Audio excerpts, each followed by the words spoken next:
일주일 동안 잘 지내셨어요? 이번 한 주는 지난 한 주는 고난 주간이었잖아요. 그래서 예수님께서 십자가 지시는 그 일주일을 저희가 묵상하면서 잘 지냈어요. 오늘은 부활주일입니다. 예수님께서 우리를 위해서 죽으시고 어둠이 이기시고 죽음이 이기시고 부활하신 부활주일입니다. 자, 우리 기쁜 마음으로 우리가 오늘 부활주일 예배를 주님 앞에 드리겠습니다. 10분 정도 남았는데요. 우리 기도하면서 우리 예배 준비합시다. 여러분들 수고 많으시죠? 이제 록다운의 삶이 이제 3주 정도 지났는데 여러 가지 좀 벅찬 것들이 있고요. 또 지쳐갈 수 있고 또 가족들끼리 이렇게 가까이 또 있다 보니까 좋은 것도 너무 많은데 또 사람이 가까이 있으면 또 보여지는 허물이나 또 불편함들이 있게 돼 있어요. 누구의 잘못이라기보다 다 그렇죠. 그렇지 않은 가정은 없죠. 그래서 우리가 이런 감사한 시간이고 은혜의 시간이지만 이런 힘든 점이 있어요. 그래서 이렇게 왜 이런 게 있느냐라는 문제 제기보다 어떻게 하면 이런 시간들을 아름답게 은혜롭게 잘 만들어 갈까, 그리고 불편한 점 속상한 것이 있으면 또 어떻게 잘 풀어갈까, 또 그런 사랑의 마음, 믿음의 마음, 긍정의 마음이 필요해요.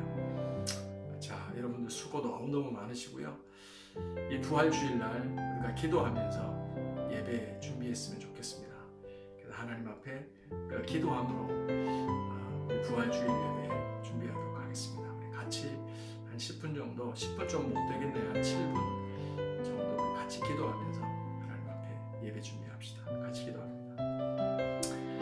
하나님 감사합니다.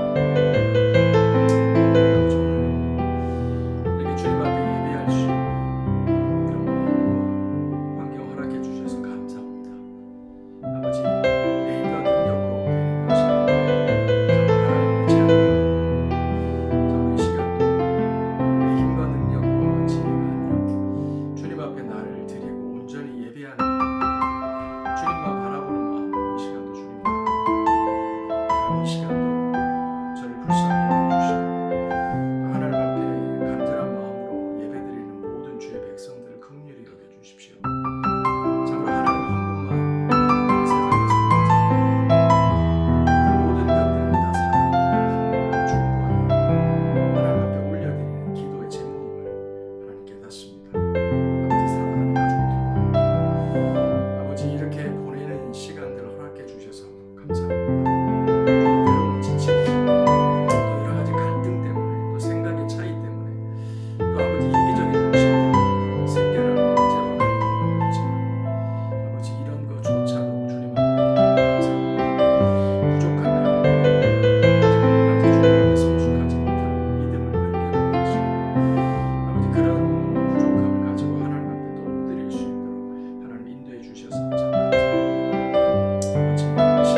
구원하여 주시기를 원합니다. 하나님의 의로우신 심판, 또 하나님의 거룩하신 사랑, 그 앞에 어린아이처럼 아바 아버지 부르며 나갑니다. 주여 붙드소서. 주여 긍휼히 여겨 주십시오. 아버지 하나님의 이름만 부르며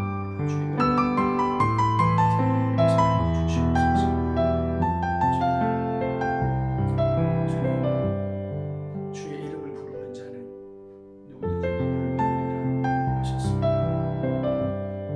입술로만 주님을 부르는 것이 아니라 내 마음과 뜻 다하여 힘 다하여 목숨 다하여 정성 다하여 나의 주 나의 하나님 되시는 주의 이름 부르기 원합니다.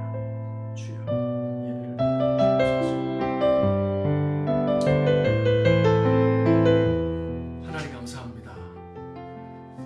하나님은 영이시니 예배하는 자가 영과 진리로 예배하라 하셨습니다.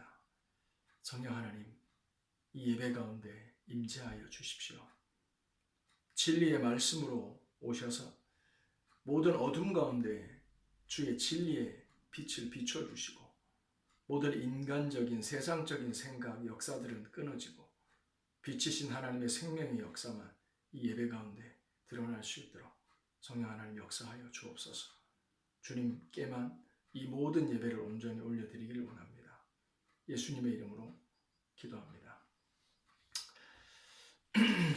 아멘. 아멘. 자, 이제 우리가 예배 시작하기에 앞서서 우리 예배 매뉴얼, 그렇죠. 저희가 지금 온라인 예배를 시작했는데 이게 뭐 여러 가지 아직 익숙하지 않은 부분이 있습니다. 그래서 당분간은 이 예배 매뉴얼을 통해서 예배를 어떻게 준비해야 되는지, 또 어떻게 예배를 온라인 예배를 드려야 되는지 이것들에 대해서 저희가 지속적으로 조금 점검하고 또 준비를 하고 그렇게 하나님 앞에 예배를 시작하기를 원해요. 지금 혹시 그 예배 드리기에 적절한 공간과 분위기가 마련되지 않았으면 지금이라도 빨리 넓은 공간 가운데요, 하나님께서 그 자리에서 예배를 온전히 받으실 수 있도록 넓은 공간을 준비해 주시고요, 환경을 정돈해 주시기를 부탁드립니다. 그리고 지금 이미 다 유튜브에 연결을 해 계시죠? 그래서 우리 All Nations Church London 검색하셔서 구독하지 않으신 분들은 빨리 구독 신청해 주시고요. 그래서 영상 보실 수 있도록 준비해 주십시오. 와이파이 연결해 주시고요. 전원 꺼지지 않도록 준비해 주시고요.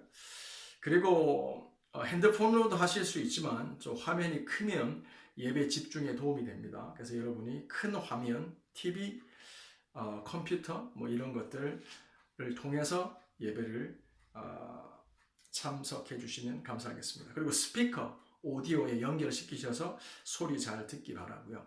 자, 그리고 성경 찬송 준비되셨나요? 다들 한번 손에 들어보세요. 성경 찬송, 네, 성경 찬송 미리 준비해 두셔야 됩니다. 그리고 예배, 온라인 예배 때 중요하지만 이 복장이 중요합니다. 특히 우리 부모님들은 자녀들이 믿음을 듣고 배우는 게 아니에요. 믿음은 원래 교육은 보고 배우는 거거든요. 그래서 우리 부모님들께서 빨리 그 단정한 복장, 주일날 예배 오는 교회에 와서 예배 드리는 그 복장, 하나님 앞에 준비된 그 복장으로 우리 어린 자녀들, 부모님들 모두 그렇게 준비해 주시면 감사하겠습니다. 그리고 예배에 방해되는 스마트폰, 카톡 하시거나 이렇게 하지 마시고요.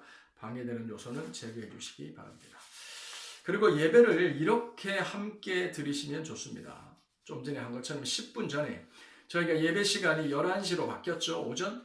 그래서 10시 50분에는 온 가족이 모여서 같이 손을 잡고 아니면 기쁘게 기도로 예배를 준비해 주시기를 부탁드립니다. 그리고 예배 시간 중에는 대화, 또 이동 이런 것들 삼가해 주시기를 부탁드리고 예배에 집중해 주시면 됩니다. 그리고 예배 순서에 적극적으로 여러분이 참여해 주셔야 됩니다. 예배는 그냥 워치 하는 게 아니라 하나님 앞에 우리가 적극적으로 동참하여 드리는 겁니다. 그래서 제가 예배 인도하는 대로 여러분들께서 찬양할 때 소리를 내어서 마음으로 중심으로 간절히 찬양해 주시고요. 사도신경, 성시교독 하나님 앞에 할 때도 역시 소리에 맞춰서 주님께 고백해 주시면 감사하겠습니다. 그리고 설교 들으실 때요, 필요하시다면 메모하시면서 주님의 음성 잘 들으시기를 바랍니다. 그리고 헌금 시간이 있습니다. 여러분들 헌금 바구니 다 준비하셨죠? 저희도 이제 하나 잘 준비해서 쓰고 있는데요. 가정의 대표 되시는 분께서 헌금 시간이 되면 준비하신 헌금 바구니 돌리시고요. 교회에서 하셨던 것처럼 예배가 끝나면 그 헌금 액수들을 계수하셔서 교회 구자로 송금해 주시면 됩니다. 송금하실 때는 그 레퍼런스 꼭 기록해 주시는 거 잊지 마십시오. 그리고 예배 끝날 때까지요, 여러분들 끝까지 경건하게 예배에 참석해 주시면 감사하겠습니다. 자, 이렇게 예배를 드리고요. 이 시간 저희가 함께 사도신경함으로 오늘 부활주일 예배, 2020년 부활주일 예배 하나님께 올려드리도록 하겠습니다. 나는 전능하신 아버지 하나님, 천지의 창조주를 믿습니다. 나는 그의 유일하신 아들, 우리 주 예수 그리스도를 믿습니다. 그는 성령으로 잉태되어 동정녀 마리아에게서 나시고 본디오 빌라도에게 고난을 받아 십자가에 못 박혀 죽으시고 장사된 지 사흘 만에 죽은 자 가운데서 다시 살아나셨으며 하늘에 오르시어 전능하신 아버지 하나님 우편에 앉아 계시다가 거기로부터 살아있는 자와 죽은 자를 심판하러 오십니다. 나는 성령을 믿으며 거룩한 공교회와 성도의 교제와 죄를 용서받는 것과 몸의 부활과 영생을 믿습니다. 아멘. 자, 성시교도입니다. 우리가 하나님께 올려드릴 시편은요, 시편 119편 25절부터 32절까지의 말씀입니다. 제가 한 절, 여러분이 한 절 읽어주시면 감사하겠습니다. 내 영혼이 진토에 붙어 싸우니 주여 말씀대로 나를 소성케 하소서.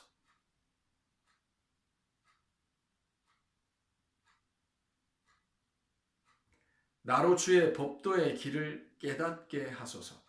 그리하시면 내가 주의 기사를 묵상하리이다.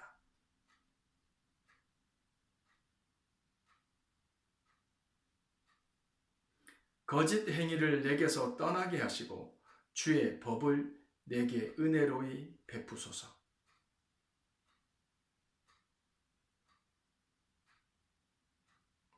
내가 주의 증거에 밀접하여 싸우니 여호와여 나로 수치를 당케 마소서.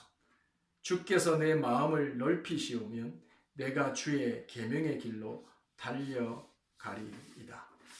아멘. 아멘. 자, 이 시간은 우리 주일학교 하나님 앞에 찬양 올려드리는 시간입니다. 오늘도 예배 순서가 약간 바뀌었는데요. 지난주하고 다르게 주일학교 찬양하고요. 우리 전도사님 설교 말씀 들으시고요. 그 다음에 헌금하시고요. 그 다음에 헌금 기도하고 우리 주일학교 어린이들은 이제 가셔도 됩니다. 프리타임입니다. 그 다음에 우리 헌금 기도 마치면 어른 찬양, 경배와 찬양하고요. 그 다음에 설교 말씀하고 축도하고 마치겠습니다. 자, 우리 주일학교 어린이들 자리에서 다 일어나세요. 자, 우리 시연이, 서연이 일어나고요. 지용이, 지율이도 일어나고요. 우리 태원이, 태호, 하원이도 일어나고요. 하경이, 하원이도 일어나세요. 자, 우리 다솜이도 일어나고요. 자, 우리 다 일어났나요? 또 우리 예일이, 예담이, 예나도 다 일어나세요. 자, 우리 찬양하면서 하나님께 나갑시다. 그리고 선교사님 말씀 듣고 헌금하고 하도록 하겠습니다. 하나님 앞에 찬양 올려 드립니다. 아멘. 지금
우리 함께 기뻐하며 왕께 노래 부르리 함께 찬양하겠습니다.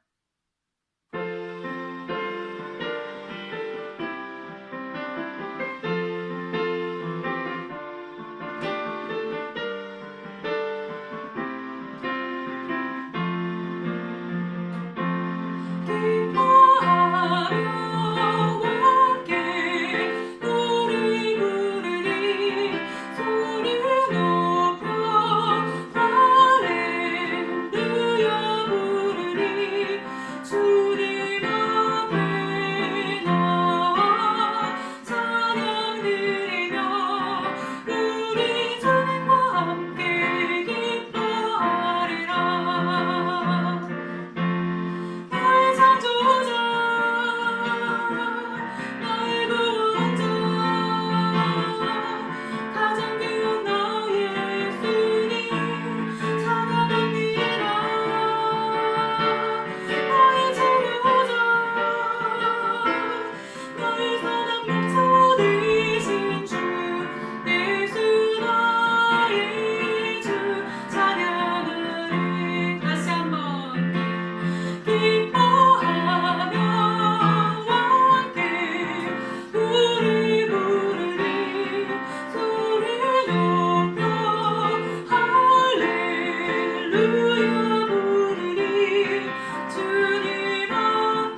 이 시간 주님 한 분만으로 만족합니다.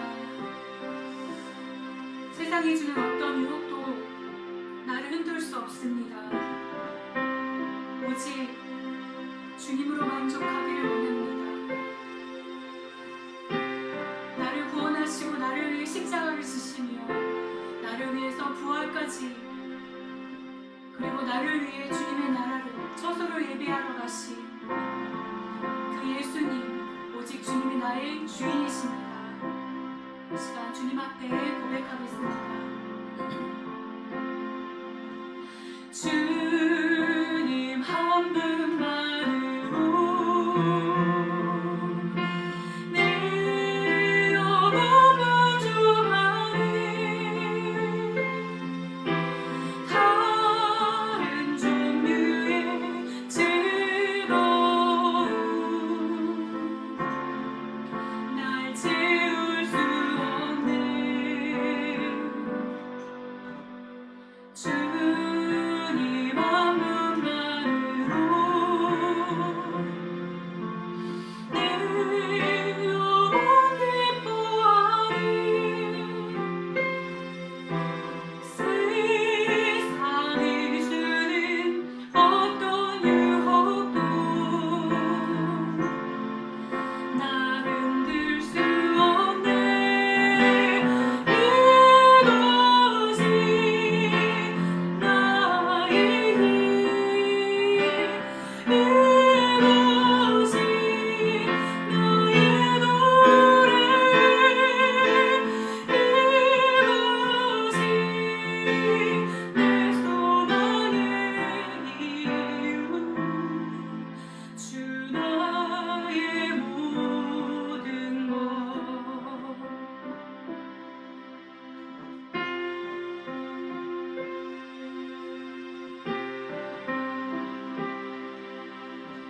다시 한번 합니다. 주님 한 분만으로, 주님 한 분만으로 내 영혼 만족하네.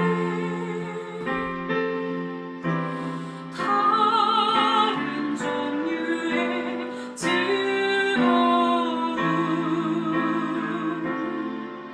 날 채울 수 없네. 주님 한 분만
자, 우리 하나님 앞에 경배와 찬송 올려드렸는데요. 자, 우리 앞에 드려진 예물 위해서 제가 한번 기도하고 또 주의 말씀 위해서 한번 기도하고 우리 설교 시작하겠습니다. 하나님 감사합니다. 하나님 저에게 주신 거 믿음으로 주님 앞에 드립니다. 주여 물질로 인하여 시험 들지 않게 하시고 궁핍하게도 마시고 우리들의 삶의 공급자 되시는 하나님을 더욱 찬양하며 나갈 수 있는 저희 모든 열방의 지체들이 되게 하여 주옵소서. 주님, 이 시간도 주의 말씀 앞에 섭니다. 생명의 말씀이 여기 있으니 저희가 어디로 가겠습니까? 주여 말씀하십시오. 저희가 듣겠습니다. 예수님의 이름으로 기도합니다. 아멘.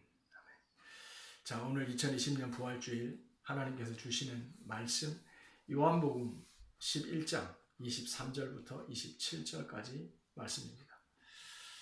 예수께서 가라사대 내 오라비가 다시 살리라. 마르다가 가라되 마지막 날 부활에는 다시 살 줄을 내가 아나이다. 예수께서 가라사대 나는 부활이요 생명이니 나를 믿는 자는 죽어도 살겠고 무릇 살아서 나를 믿는 자는 영원히 죽지 아니하리라. 내가 이것을 믿느냐? 가로되 주여 그러하외다. 주는 그리스도요 세상에 오시는 하나님의 아들이신 줄을 내가 믿나이다. 아멘. 아멘. 자, 오늘은 부활주일인데요. 오늘 이 나사로가 부활하는 이 말씀을 가지고 또 예수님의 그 부활의 의미에 대해서 제가 좀 메시지를 살펴보도록 하겠습니다. 먼저 오늘 설교에 대해서 어떻게 진행할지 제가 슬라이드를 3컷 준비했는데요. 먼저 한 컷 한 컷씩 좀 살펴보도록 하겠습니다. 첫 번째입니다. 자, 우리가 한 번쯤은 이런 경험들이 있을 텐데 이게 퍼즐의 피스입니다. 어떤 건 500개, 1000개, 10,000개 이렇게 피스들이 있죠. 이 피스, 그 퍼즐의 조각들입니다. 이것들을 두 번째 슬라이드를 보시면 우리가 손으로 하나씩 맞춰갑니다. 그 수천 가지, 수백 가지 그림들을 맞추면 아주 멋진 그림이 완성이 되죠. 그래서 그것들을 완성시키기 위해서 우리가 이렇게 손으로 하나씩 퍼즐을 맞추어 갑니다. 근데 이 퍼즐 맞추기에 함정이 있죠. 뭐냐면 이 퍼즐이 뭐 10개, 숫자가 적을 때는 모르겠지만 몇백 개, 몇천 개가 되면 이것을 모양만 가지고 맞춰가기에는 참 어려움이 커요. 그래서 보통 퍼즐을 사게 되면 그 옆에 큰 그림이 들어있죠. 완성된 그림이 들어있는 큰 종이가 있어요. 큰 그림을 보고 우리가 퍼즐을 하나하나 맞춰가면 훨씬 쉽지 않지만 그래도 훨씬 수월한, 큰 그림이 없는 채 맞추는 것보다 훨씬 수월한 그런 그림 맞추기가 되어지죠. 그래서 세 번째 슬라이드를 보시면 이렇게 하나하나 그림을 보면서 맞추면 이렇게 멋진 그림이 완성이 됩니다. 이러고 나면 기분이 너무너무 좋죠. 퍼즐 맞추기의 함정은 뭐냐면 수천 수백 개에 달하는 그 조각조각의 피스들을 하나에 집중해서 만들다 보면 오히려 맞추지 못하는 그런 함정에 빠지게 된다는 거죠. 그래서 그림, 거기 제시되어 있는 완성된 큰 그림을 보면서 맞추다 보면 훨씬 쉽고 즐겁게 퍼즐 맞추기를 완성할 수가 있죠. 오늘 나사로의 죽음과 부활에 대한 얘기를 저희가 살펴볼 텐데요. 이 내용을 이해할 때도 우리가 어떤 나사로의 죽음, 어떤 작은 일, 이 하나하나에 집중하다 보면 뭔가의 큰 메시지를 놓칩니다. 근데 오히려 이 사건들을 통해서 예수님께서 무엇을 얘기하고 싶은 건지, 또 예수님의 부활이라는 사건이 우리들에게 그 십자가와 빈 무덤에만 집중하는 게 아니라 뭔가 우리에게 던지시는 큰 메시지를 이해하기 위한, 설명하기 위한 하나의 피스다, 작은 조각이다 라고 하는 생각을 저희가 가지고 오늘 말씀을 이해해 봤으면 좋겠습니다. 자, 성경의 얘기로 들어가 보겠습니다. 오늘 요한복음 11장의 내용은 예수님께서 요단강 동편 베레아라고 하는 지역에 계실 때 일어났던 일입니다. 나사로와 마리아와 마르다는 예수님의 사랑을 많이 받았던 삼남매입니다. 그들은 베단이라고 하는 마을에 살고 있었고요. 베단이는 예루살렘으로부터 10km도 떨어지지 않은 가까운 곳에 있는 마을입니다. 그 베단이에 살고 있는 이 나사로, 마르다와 마리아의 오빠가 병들어 죽게 되었다는 소식을 예수님께서는 베레아에서 듣게 되십니다. 그런데 예수님께서 이 급한 소식을 듣고도 곧바로 자리에서 일어나서 베다니로 가지 않으십니다. 우리들에게 좀 의아하게 느껴지는 부분입니다. 왜냐하면 마리아와 마르다 이 삼남매는 예수님과 굉장히 친했던 사람들이에요. 믿음의 가정이었어요. 그래서 자기 오빠가 죽어간다는 이 급한 소식을 듣고 예수님이 이틀을 더 거기서 머무셨다라고 하는 것은 성경의 독자들로 하여금 굉장히 의아하게 교계를 젖게 만드는 부분입니다. 이뿐만이 아니라 예수님은 이틀을 더 계실 뿐만이 아니라 아무런 조치도 취하지 않으십니다. 무슨 말이냐면 마태복음 8장에 보면 가버나움에 사는 백부장 얘기가 나옵니다. 이 로마의 백부장이 자기의 종이 중풍병이 걸려서 죽게 되었습니다. 그래서 그 종을 고쳐달라고 예수님께 찾아오는 내용이 마태복음 8장에 기록되어져 있습니다. 그때 예수님께서는요, 이 백부장의 종을 고쳐주시죠. 근데 어떻게 고쳐주시죠? 그의 집에 찾아가는 것이 아니라 원격으로 백부장의 집에 가지 않고 밖에서 말씀의 권위로 명령하여 백부장의 종을 고치십니다. 우리 마태복음 8장 한번 읽어보도록 하겠습니다. 같이 읽습니다. 예수께서 가버나움에 들어가시니 한 백부장이 나와 간구하여 가로되 내 하인이 중풍병으로 집에 누워서 몹시 괴로워하나이다. 가라사대 내가 가서 고쳐주리라. 예수님께서 이렇게 얘기하시죠. 근데 백부장이 뭐하죠? 거절합니다. 예수님 무슨 말씀하세요? 제가 군대의 장교 백부장인데 저도 제 밑에 부하들이 있습니다. 근데 제가 권세를 가지고 권위를 가지고 그들에게 명령하면 그들이 오기도 하고 가기도 합니다. 그러니 예수님, 권세 있으신 예수님께서 친히 저희 집에 오지 마시고 여기서 말씀만 하셔서 그 병마를 쫓아주십시오. 치유하여 주십시오. 말씀만 하십시오. 라고 얘기합니다. 그랬더니 예수님께서 이 말씀을 들으시고 이스라엘 중에서도 이만한 믿음을 본 적이 없다. 예수님의 권위를 정확하게 이해하고 계시죠. 예수님이 우주를 만드셨다는 것, 모든 것 위에 뛰어나신 이름이다. 그거를 이해하고 있는 이 백부장의 믿음을 보고 예수님이 감탄하십니다. 그리고 예수님께서 얘기하십니다. 백부장에게. 우리가 8장 13절 말씀입니다.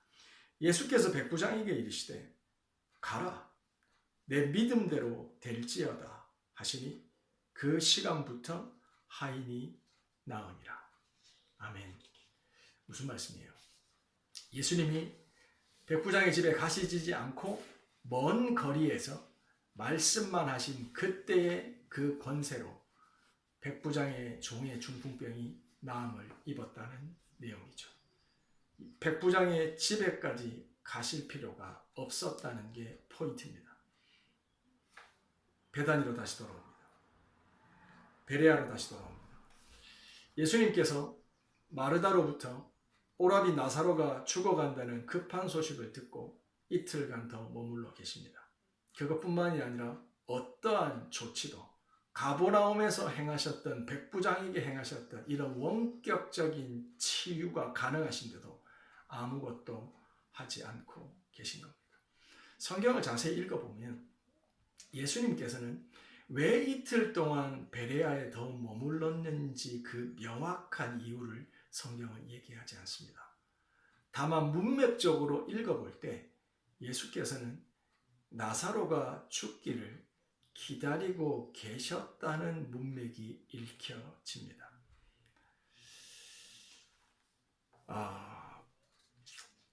이틀이 지납니다. 예수님께서 제자들에게 얘기하십니다. 얘들아, 우리가 베다니로 가자.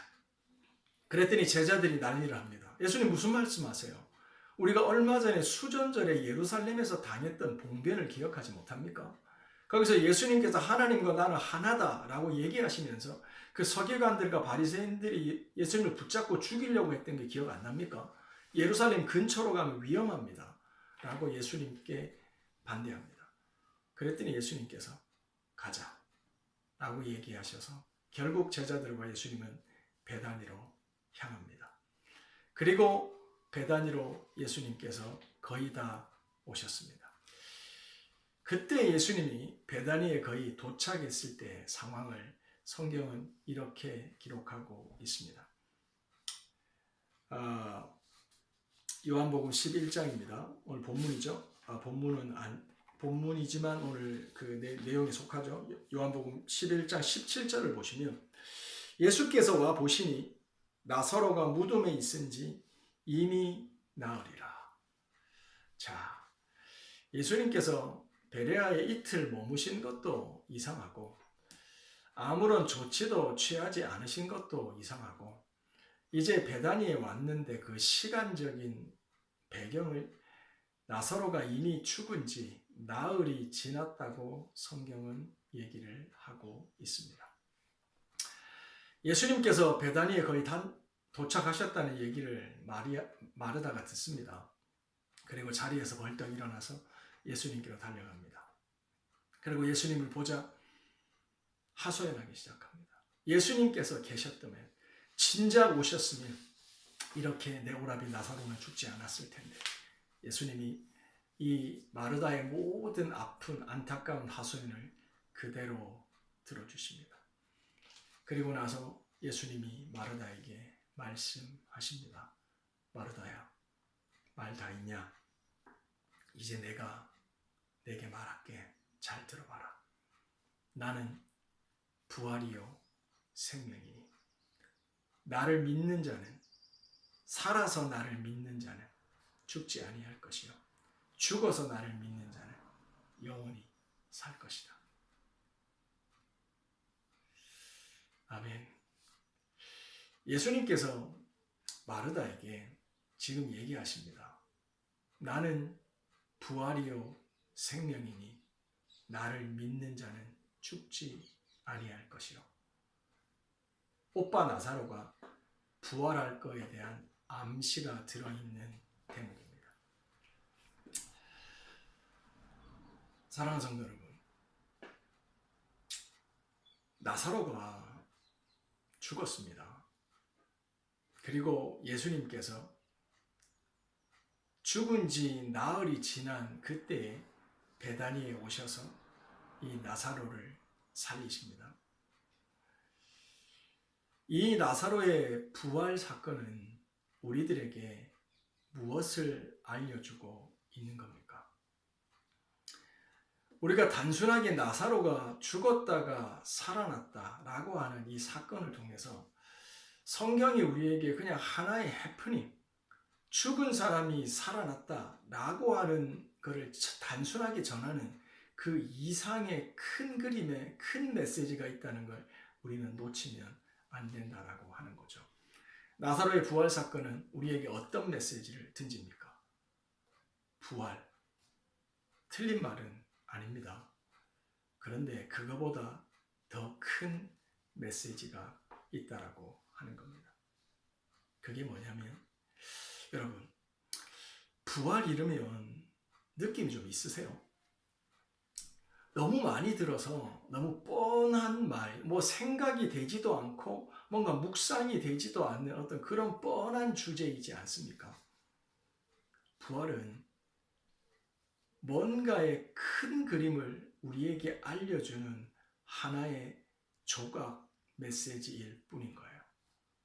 이렇게 표현해 보면 어떨까요?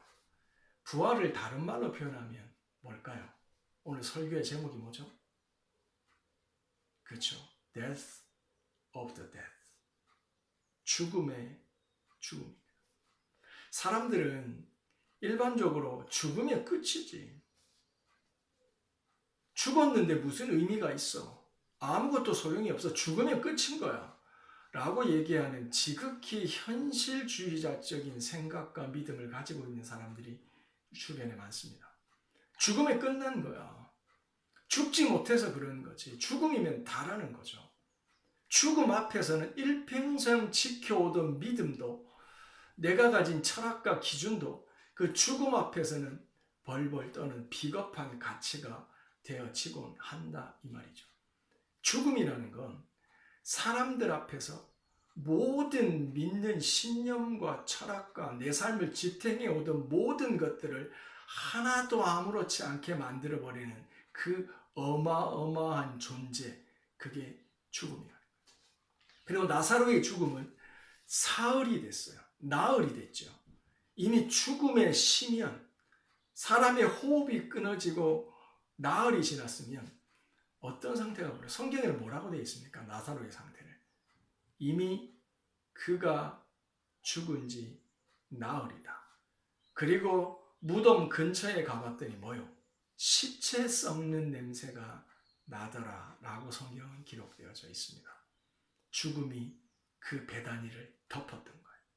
마리아와 마르다, 그 주변에 그들을 사랑하고 함께 신앙생활했던 공동체를 덮었던 거예요. 죽음이 엄습하고 죽음이 압도해 있었던 거예요. 예수님은 그때까지 기다리셨던 거죠. 나사로가 죽을 때까지, 그가 죽어서 그의 몸이 완전히 썩어져서 이제는 죽음의 심연에 터치다운하고 있는 그때까지 기다렸던 거죠. 그리고 예수님은 도착하십니다. 그리고 나사로를 명령하셔서 살려내십니다. 나사로야, 나와라. 그리고 나사로가 살아납니다. 사랑하는 성도 여러분, 예수님은 어떤 큰 그림을 보여주고 계십니까? 나사로의 죽음과 나사로의 부활을 통해서 우리들에게 어떤 큰 그림을 보여주고 계시냐는 겁니다. 바로 죽음의 죽음입니다. 우리가 그렇게 겁내고 우리의 모든 것을 다 좌지우지할 수 있는 그 이름, 죽음이라고 하는 거예요. 사람이 죽으면 다 끝나는 거죠. 죽지 않으려고 발버둥치는 그 죽음에 대한 죽음을 선포하시는 겁니다. 그게 바로 부활이라는 거예요. 부활은 죽음 마이너스 죽음은 뭐죠? 부활이에요. 그러므로 예수님께서는 요한복음에서 이렇게 얘기하시는 거예요. 나는 부활이요 생명이니. 여러분, 이거 이해가 되세요? 부활과 생명이 어떻게 하나가 되죠? 부활은요, 죽음이 죽으면 부활이에요. 그러므로 생명인 거예요. 그러므로 부활과 생명은 하나인 거예요. 우리를 압도하고 우리를 좌지우지하고 우리를 어쩌면 연약함 가운데 무릎 꿇게 만들었던 그 죽음이라는 것에 대해서 예수님께서 죽음을 선포하고 계신 거예요. 그러므로 죽음이 다가 아니라는 거예요. 죽음이 죽고 열려지는 세상이 있다는 큰 그림을 우리에게 보여주시는 거예요. 죽지 못해서 종되어 살아가는 삶이 아니라 그 죽음을 죽여버리는, 그래서 죽음 앞에 더 이상 벌벌 떨고 종되어 살아가는 삶이 아니라 죽음을 죽여버리고 나서 펼쳐지는 삶, 그 삶이 있음을 우리에게 알려주시는 거죠. 사랑하는 성도 여러분, 여기서 우리가 또 한 가지 이해하고 넘어갈 게, 분명히 할 게, 나사로의 부활, 나인성 과부의 아들의 부활, 회당장 야이로의 딸의 부활, 이것과 예수님의 부활은 다릅니다. 왜냐하면 나사로도 죽었다 살아났죠. 회당장 야이로의 딸도 죽었다 살아났죠. 나인성 과부의 딸도 죽었다 살아났죠. 하지만 그들은 다시 죽었습니다. 그들은 지금 이스라엘 어느 무덤에 묻혀서 여전히 잠들어 있습니다. 그들은 부활했지만 다시 죽었습니다. 이거는 작은 조각의 메시지일 뿐입니다. 하나님의 큰 그림을 알려주기 위한, 진짜 부활을 알려주기 위한 예고편, 맛보기에 지나지 않는다 이 말이죠. 예수님께서 라사로를 살려주신 이유, 야이로의 딸을 살려주신 이유 똑같습니다. 우리들로 하여금 죽음에 고정되어서 그 죽음에 벌벌벌 떨고 살아가는 우리의 근시안적인 믿음, 가까이 있는 것은 너무나 잘 보는데 큰 그림에는 관심도 없고 큰 그림에 대해서는 생각도 하지 않는 우리들의 시선을 바꿔주시려고 하시는 하나님의 사건이라고 하는 거예요. 그러므로 나사로가 살아났다는 것보다, 회당장 야이로의 딸이 살아났다는 것보다, 나인성 과부의 아들이 살아났다는 것보다 더 중요한 게 뭐냐면 죽음이 죽었다는 거예요. 더 이상 죽음이 우리를 좌지우지하지 않고 압도하지 않는 부활이라고 하는 삶, 부활 이후에 사망이 더 이상 우리에게 주인 노릇하지 못하는 그 이후의 삶이 있다는 걸 알려주고 계시는 거예요. 예수님의 부활은 참 부활이죠. 죽음을 죽여버리는, 그리고 다시 죽지 않고 영원히 살아서 하나님의 보좌 우편에서 영원히 왕노릇하고 있는 승리자의 그 최후 승리, 그거를 이 십자가의 부활은 우리에게 알려주고 있는 겁니다. 사랑하는 성도 여러분, 오늘이 부활절입니다. 2020년 이 어지러운 이 코로나 전국에 이 부활절은 우리에게 어떤 메시지를 던지고 있습니까? 아무런 묵상도 우리들의 사고에 깊이도 더하지 못하는 식상한 부활이 아니라 우리들에게 큰 그림을 보도록 요청하고 있습니다. 그게 뭐죠? 죽음이 죽었다는 겁니다. 죽지 못하여 벌벌 떨고 압도되어서 죽음이 지시하는 어떤 것이든 굴복할 수밖에 없이 만들었던 그 죽음에 대해서 예수님이 죽음을 선포하신 날이라는 겁니다. 그러므로 우리는 더 이상 죽는 문제에 연연해서 살아가지 않는 자인 걸 깨닫게 되는 거예요. 이게 나사로의 부활이 예고하는, 나인성 과부의 아들의 부활이 예고하는 그 참 드라마의 본론, 예수의 부활이 우리에게 의미하는 바입니다. 사랑하는 성도 여러분, 예수님께서 베다니에 오셔서 마르다에게 오셨죠. 마르다가 그 슬픈 마음을 다 예수님께 얘기합니다. 예수님이 계셨으면 내 오라버지가 죽지 않았을 건데 블라블라블라블라, 그의 인간적인 하소연을 다 받아주십니다. 그 내면의 슬픔을 다 받아주십니다. 이래서 내가 죽을 것 같았어요. 이래서 내가 슬퍼서 미치겠어요. 절망스러웠어요. 라고 하는 모든 인간 내면의 고통과 어둠을 다 받아내십니다. 나중에 마리아한테도 마찬가지시죠. 그러더니 예수님께서 얘기하십니다. 마르다야, 말 다 끝났냐? 이제 내 말 한번 들어봐라 하고 말씀하십니다. 같이 한번 말씀 읽어볼까요? 요한복음 11장 25절 26절 말씀입니다. 나는 부활이요 생명이니 나를 믿는 자는 죽어도 살겠고 무릇 살아서 나를 믿는 자는 영원히 죽지 아니하리니 내가 믿느냐. 아멘. 하나님께서요, 예수님께서 마르다에게 지금 뭘 하고 계신지가 보여져야 돼요. 마르다야, 나는 부활이고 생명이다. 죽음을 죽여버린 참 생명을 가진 하나님의 아들이다. 네가 지금 슬퍼하고 절망하는 그 죽음이 다가 아니다. 그 죽음이 곧 죽을 거다. 그리고 참 생명이 열려질 거다. 그래서 나를 믿는 자는 죽어도 산다. 왜냐하면 죽음이 곧 죽을 거기 때문이다. 그리고 죽어서 나를 믿는 자는 또 영원히 살 것이다 라고 얘기하세요. 지금 뭐하고 계세요? 주님이 마르다의 근시안적인 믿음, 오라버니의 죽음이라고 하는 그 작은 조각, 결코 작지는 않죠. 하지만 그 작은 피스에 함몰되어져서 그 이상의 거는 지식으로만 남아있는, 부활의 때는 그런 일이 일어나는 줄 제가 압니다. 마르다의 지식은 전혀 능력이 되지 않고 있습니다. 그 마르다의 근시안적인 믿음을 어떻게 해요? 원시안적, 멀리 보게 만들고 계세요. 큰 그림을 보도록 그 앞에 큰 그림을 펼쳐가고 계신 거예요. 그러면서 얘기하세요.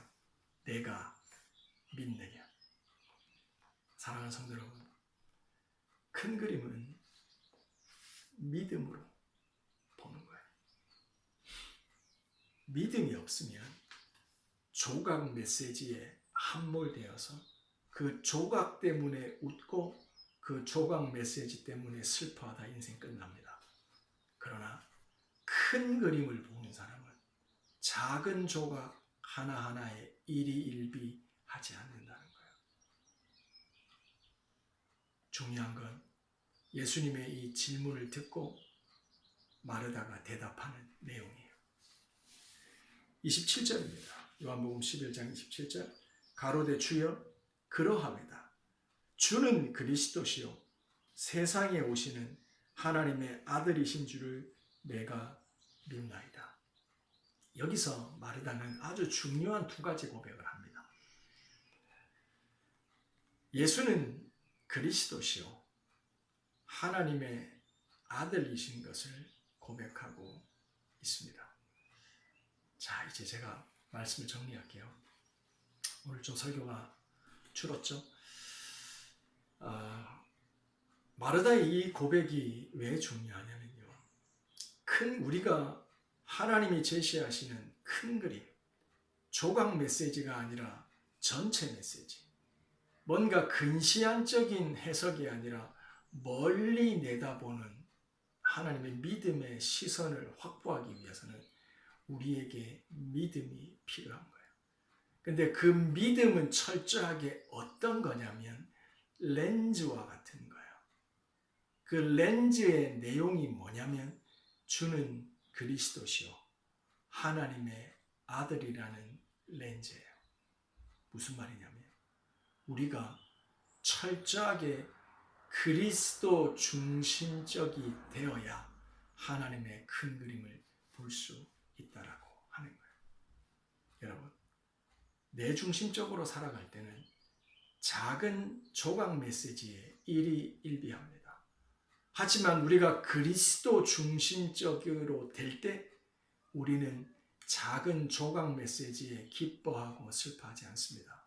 왜냐하면 그리스도를 통하여 큰 그림과 큰 메시지를 읽어낼 수가 있기 때문입니다. 사랑하는 성도 여러분, 이거 중요한 말인데 이해하셔야 됩니다. 뭐냐면 우리가 그리스도 중심적이 되어지지 않으면 절대 하나님 중심적이 될 수 없습니다. 하나님 중심적인 삶을 산다는 건 뭐예요? 작은 거에 매이지 않고 하나님의 큰 뜻을 바라본다는 거예요. 근데 하나님 중심적으로 살아간다는 것은 막연한 게 아니에요. 그리스도 중심적인 삶이 돼야 하나님 중심적인 삶이 된다는 거예요. 왜죠? 그리스도는 뭐예요? 성육하신 하나님이세요. 보이지 않으시는 하나님, 우주조차 창조하신 그 크신 하나님이 우리가 알고 느끼고 감지하고 센스할 수 있도록 우리와 같은 육신을 입고 이 땅에 육체로 오신 분이 그리스도예요. 예수 그리스도예요. 그러므로 그리스도를 통하여 그리스도 중심, 그리스도로 말미암아 하나님을 깨 나갈 수가 있는 거예요. 그러므로 그리스도 중심적인 삶이 되지 않고는 하나님 중심적인 삶이 될 수가 없는 거예요. 이게 너무 중요해요. 오늘 2020년 부활주일, 이 나사로의 부활, 예수님의 부활이 우리에게 던지는 메시지를 정확히 우리는 캐치해야 됩니다. 그것은 단순한 부활의 식상함이 아니라 죽음이 죽고 우리에게 열려진 새로운 세상이 있다는 거예요. 우리가 죽지 못해서 아웅다웅하면서 지켜내려고 하고 뺏기지 않으려고 하는 그거와 함께 먼지처럼 사라지는 인생이 아니라 그 죽음이 더 이상 우리를 압도하지 못하는 그 죽음이 죽어버리는 사건, 그리고 우리는 그 죽음을 넘어서 그리스도와 함께 영원토록 왕노릇하면서 우리가 살아가게 될 그 빅피처, 큰 그림이 있다는 걸 우리에게 알려주고 있는 거예요. 이거는 그리스도 중심적인 삶을 요청하고 있어요. 하나님 중심적으로 보고 하나님 말씀 중심적으로 생각하고 하나님이 왕되고 주인되어서 우리를 다스릴 때만 우리가 볼 수 있고 우리 가운데 펼쳐지고 명확해지고 이것으로 우리를 초청하고 있다는 얘기입니다. 말씀을 정리하겠습니다. 예수님께서 부활하셨습니다. 죽음을 죽이셨습니다. 그러므로 우리에게 생명을 주십니다. 죽음 아래 눌려 살아가는 삶이 아니라 죽음이 죽어버린 이후에 우리에게 참 생명을 주님께서 주십니다. 어떻게 해요? 예수 그리스도로 말미암아 하나님 중심적인 삶을 우리들에게 요청하고 계신 겁니다. 기도합시다. 이 놀라운 부활의 메시지가 저와 우리 열방교회 분명하고 선명하게 다 깨달아지기를 주의 이름으로 축원합니다. 같이 기도합니다. 우리 자신의 목소리로 성령의 조명을 구하며 같이 기도합시다. 하나님 감사합니다. 우리가 죽지 못해서 살아가는 삶이 아니라 죽음을 죽여버린 더 이상 사망이 우리 안에 주인 노릇하지 못하는 부활의 주와 함께 왕노릇하는 그 삶이 저희 가운데 시작되었음을 감사합니다. 주여, 우리들의 삶의 문제는 죽음과 우리들의 상황 자체가 지옥같이 하나님의 어둠과 이 세상은 이미 죽었습니다. 예수님과 함께 왕노릇하는 우리들에게 더 이상 이 세상에서 이 작은 피스와 조각들의 메시지를 우리를 더 이상 이해하지 못하는 주여, 큰 그림을 하시니 감사합니다. 여기서 죽는 것이, 여기서 잃어버리는 것이 많이 잃어버리는 게 아니라 적게 여기서의 죽음의 모습가 우리로 하여금 더 많은 것을 잊게 하시고 하나님의 구원의 역사인 것을 깨닫습니다. 주여, 작은 것에 매여서 큰 시한적이고 가까이 있는 것을 붙잡고 멀리서 다가오는 그 어마어마한 실제와 큰 그림을 그런 어리석은 삶 살아가지 않도록 주님 저희를 인도하여 주시옵소서. 하나님 감사합니다. 부활의 주님을 찬양합니다. 더 이상 사망이 우리 안에 왕노릇하지 못합니다. 왜냐하면 죽음은 죽었기 때문에. 이제는 부활이요 생명 되신 하나님께서 우리를 다스리십니다. 그리고 우리는 주와 함께 왕노릇하며 영원토록 새하늘과 새 땅에서 영원토록 다스림을 그걸 알게 하여 주심을 감사합니다. 우리들의 이름이 땅에 기록된 것이 아니라 하늘에 기록되어져 있는 것을 감사합니다. 주여, 이렇게 살게 하여 주옵소서. 지금은 우리 주 예수 그리스도의 은혜와 우리 아버지 하나님의 사랑과 성령님의 내주 임재의 역사하심이 이제는 부활의 주와 함께 영원토록 왕노릇하는 큰 그림을 깨닫고 이제는 작은 것, 사소한 것, 가까이 있는 것에 두려워 벌벌 떠는 인생 되지 않기를 결단하네. 우리 사랑하는 열방의 지체들과 모든 주님의 교회들 위해 지금부터 영원까지 함께 하시기를 간절히 축원하옵나이다. 아멘. 우리 예배를 받으신 하나님께 영광받습니다. 아멘, 아멘. 자, 우리 주님께서 부활하셨습니다. 여러분, 우리가 죽음을 이겼습니다. 우리 주님과 함께 왕노릇하며 살아가는 크신 분들 되시기를 주님의 이름으로 축원합니다. 자, 여러분들 교회 소식 알려드립니다. 여러분들 지난 2주 동안 포커스 프레어 잘 해주셔서 감사드리고요. 또 고난주간 새벽기도 잘 참석해 주셔서 감사하고, 하지만 이벤트가 끝이 난 게 아닙니다. 우리들의 신앙은 이벤트가 아닙니다. 계속 포커스 프레어가 없더라도 여러분 밤에 하나님과 기도하면서 초점을 주님께 맞추면서 잠이 드시기를 축복하고요. 다시 우리 이번 주부터 새벽기도 시작됩니다. 우리 자체적인 새벽기도가 시작이 됩니다. 여러분들 다시 새벽마다 일어나셔서 말씀으로 큐티하면서 또 우리들의 신앙의 영적 조절을 하시고 승리해 나가시기를 주님의 이름으로 축원합니다. 자, 그리고 오늘부터 또 예배 순서가 약간 변경이 됐는데요. 주일학교 어린이들을 먼저 예배하고 헌금하고 보내고 부모님들이 헌금 기도해서 보내시고요. 그 다음에 우리가 경배와 찬양하고 그 다음에 말씀 듣는 이렇게 바뀌었습니다. 여러분들 좀 숙지하셔서 좀 잘 가정에서 예배 인도해 주시길 부탁드리겠습니다. 자, 그리고 오늘이 부활주일인데요. 부활주일날 약속드린 대로 오늘 부활주일 감사헌금의 전액은 우리가 이 코로나 전국에서 수고하시는 분들을 위해서 저희가 구제 선교 헌금으로 보냅니다. 그래서 우리 선교부와 얘기한 결과 NHS, 그렇죠? National Health System 서비스인가요? 하여튼 여기에 저희가 기부하기로 했습니다. 그래서 지금도 모금액에 많은 부분들이 부족하지만 의료 장비가 구입되는 거, 또 수고하는 의료진 독터와 너스와 또 여러 가지 의료팀들을 지원하는 일에 쓰이는 곳에 부활절 감사헌금이 쓰여지게 될 겁니다. 자세한 것도 나중에 선교부에서 보고드리도록 하겠습니다. 그리고 기도 제목입니다. 여러분들 지금 이제 부활절이 지났지만 저희가 수련회가 있어야 되는데 사실은 없습니다.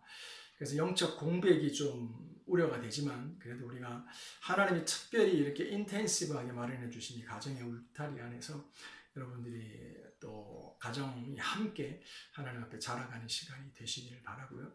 더욱 기도와 예배와 말씀 묵상에 힘써 주시길 부탁드리고, 또 이런저런 이유로 한국에 가 계신 지체들이 있습니다. 우리 승조, 은혜성도님, 다솜이, 또 우리 혜인 집사님 가족들이 있는데 규남이, 그래서 한국에 있는 우리 지체들 위해서도 계속 기도해 주시고요.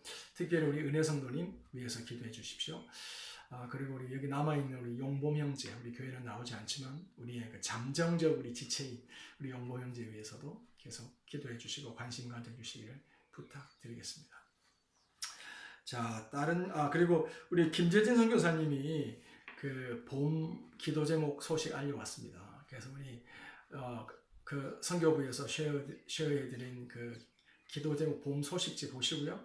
우리 김재진 선교사님 위해서 기도해 주시면 감사하겠습니다. 우리가 알바니아에도 코로나 때문에 연락을 해봤는데 당장 어떤 의료품이나 의료 지원이나 도움은 필요 없는 상태고요.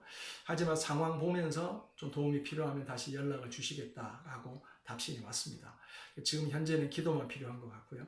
계속 업데이트하면서 기도해 주시면 감사하겠습니다. 자, 여러분 오늘도 함께 해주셔서 감사하고요. 남은 시간 또 하나님이 허락하신 시간 동안 가정에서 가정을 회복하고 믿음으로 한 명 한 명 승리해 가시기를 주님의 이름으로 축복합니다. 우리 내일 새벽에 또 만나고요. 또 계속 다음 주일날 또 만나도록 하겠습니다. 사랑합니다. 축복합니다. 바이.